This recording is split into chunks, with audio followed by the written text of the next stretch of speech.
Are you sure you have the right motorcycle? This is the question that will get the maximum dishonest answers. In this video, I'm gonna tell you why.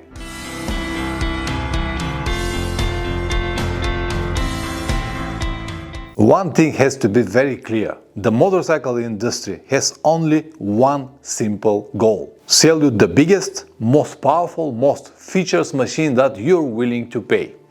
What happens after that?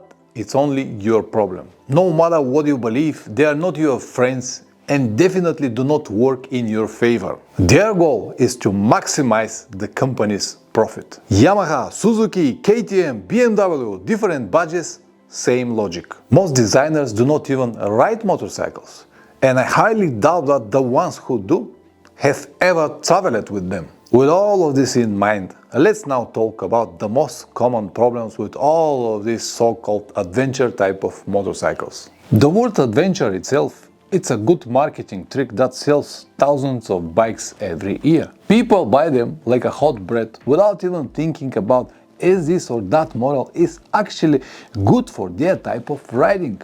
The adventure marketing trap. They watch people like Paul Tarres or Chris Birch and make their conclusions based on what they saw online. The problem is that these guys have been professional riders for years. For them, any brand or model will not be a problem at all. But when the average Joe buys the same models, things change dramatically. Suddenly, it is too heavy, too tall, or not powerful enough.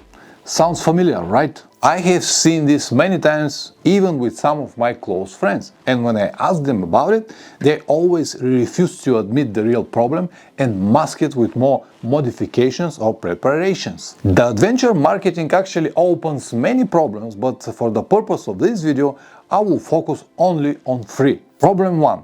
Weight. The most obvious problem is the weight. How much is too much? In my opinion, the optimal ratio, which will help you to ride with comfort and safety on and off-road, is 2:1.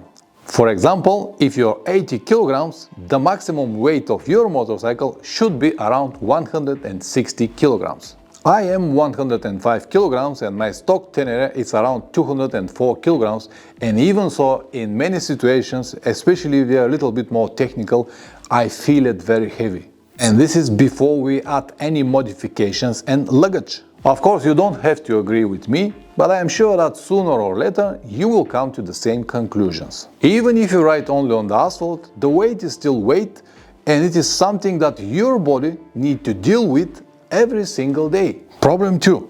Seat height. Another big factor is the seat height. Most adventure motorcycles are tall. This is not a big deal when you have my size, but for many people this is a real problem. When you cannot have both of your feet on the ground, you have to compensate with skills. But let's be honest and say it as it is. How many short riders have the necessary skills to control a tall motorcycle? And even if they have the necessary skills, the size and the weight of the motorcycle still matter. And everyone who has ever ridden motorcycle off-road will confirm it. The same physical laws apply even if you ride only on the tarmac, but it is more manageable. My advice is to find a model that fits you ergonomically.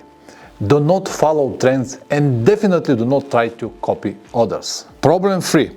Cost of ownership. Cost of ownership is another thing that many riders misunderstand until it is too late. Some models require more serious maintenance. This is how they are designed. If you do not have enough money, or if you think that you can prove the designers wrong, you can run your experiments. But I highly doubt that they will be successful. Exposing a motorcycle to the conditions that it was never designed for will not make it different. It will force you to pay the price.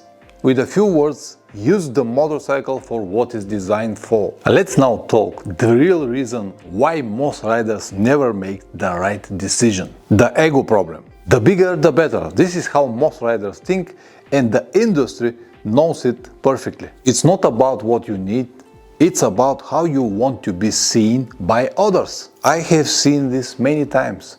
Riders struggling with their bikes that are clearly not for them. Too heavy, too tall or too complicated. But when you ask them about it, they will tell you that the motorcycle is perfect.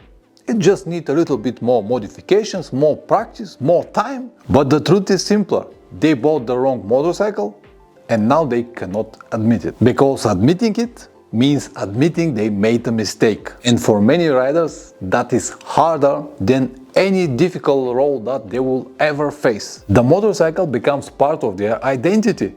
Go smaller and it feels like giving up something. But the riders with the most kilometers, most countries that they have visited, and most real experience are not on biggest motorcycles.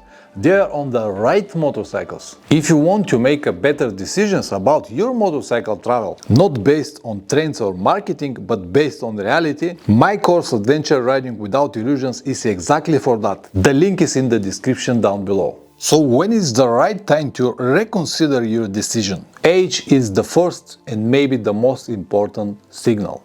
Recently, I met an old guy, 70 plus, on very heavy Honda Varadero with a hard panniers, top case and a passenger. The total weight was probably over 300 kilograms without the passenger. To park the motorcycle was a team battle that took them almost 15 minutes.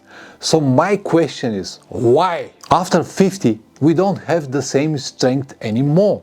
So for me, the most logical decision is to downgrade, to minimize the way that you have to deal with. I'm still fine on my Tenere 700, but I am 52 right now. But in about 10 years time, I will definitely try to go to something to maximum around 160 kilograms, and I hope that until then Yamaha will come with something like Tenere 450. The lighter the motorcycle is, the easier and safer everything becomes. I don't understand why so many riders still do not get this. From the moment you start feeling discomfort or limitations on your ride, you have to reconsider. This is not giving up. It is improving the quality and safety on your trips. Ask yourself one more time. Is your motorcycle working against you? The right motorcycle will not fight you on difficult terrain. It will not exhaust you before the day is over. And it will not empty your wallet every time when something goes wrong. It works with you, not against you. And that is the only thing that matters. Press like or dislike whatever this video deserves. If you subscribe, even better. Check the links below and see you in the next one. Ciao!